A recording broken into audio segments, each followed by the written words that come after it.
সব মহিলারা এখন এই পরিবারের 10টা পরিবার আছে, জায়গা ছাড়তে লাগবে। মহিলা যদি ঠিক থাকে সব ঠিক হয়ে যাবে। বিশেষ করে এবং একটু পাওয়ারফুল দিয়েন, যদি পাওয়ারফুল লাগে একটু ভোল্টেজ গাছটি কাটতে রাখবেন। ম্যাডাম পাওয়ারফুল, ম্যাডামে তো কয়ে দিছে হয়ে যাবে, কিন্তু কেমন লাগে জলটা না না এটা পরিবার করে দিই এটা আলবার না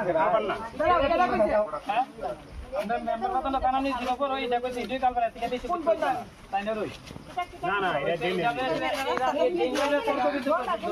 এদিকে তো দিন করুন দিত না তাহলে তো দিন না ডালো দিয়ে একটু থাকতে তো না এইচডিএমআই কাজলেন দখল করে নেব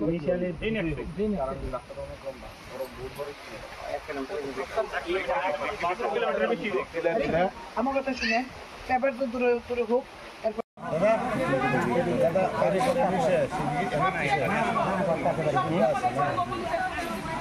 এখানে ব্রিক্সোলিং আছে, নষ্ট হয়ে গেছে কোথাও কোথাও, আসলে টিলা জায়গা তো তো ন্যাচারাল ক্যালামিটিকে তো আমরা অ্যাভয়েড করতে পারি না।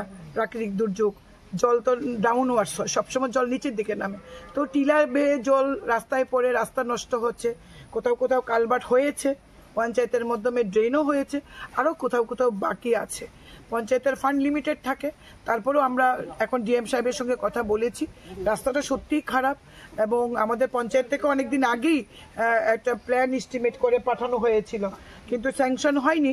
তো এখন আমি ডিএম সাহেবের সঙ্গে কথা বলেছি, পঞ্চায়েত সমিতির চেয়ারম্যান, আমাদের প্রধান, উপপ্রধান, আমাদের সংগঠনের সবাই আছে। তো আমরা এখন কথা বলেছি সরাসরি, বিডিও সাহেব এসছেন।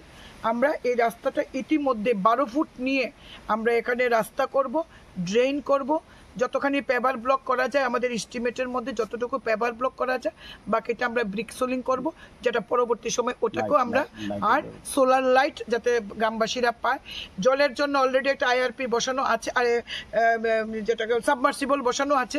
আমরা আরেকটা submersible with IRP, iron remover plant আমরা দিচ্ছি, চেষ্টা করব পাইপলাইনের মাধ্যমে যাতে আমরা দিতে পারি জল। এগুলো আমাদের পরিকল্পনা রয়েছে।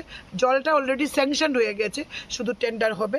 সুতরাং আমাদের সরকার, আমাদের মাননীয় মুখ্যমন্ত্রী প্রফেসর ডক্টর মানিক শাহ যেটা চাইছেন, আমাদের কাছে আন্দোলন করতে হয় না, আমাদের কাছে দাবিটা সময় মতো পৌঁছলে হয়। দাবি ছাড়াও আমাদের পঞ্চায়েতের প্রতিনিধিরা কাজ করে।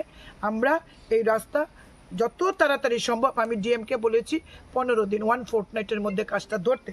তো আমরা যত তাড়াতাড়ি সম্ভব কাজটা ধরবো এবং গ্রামবাসীর মুখে যেন আমরা হাসি ফোটাতে পারি, আমাদের ইচ্ছা থাকবে।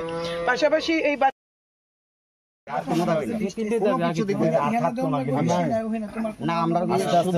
সমস্যাটা আমরা সবচেয়ে বেশি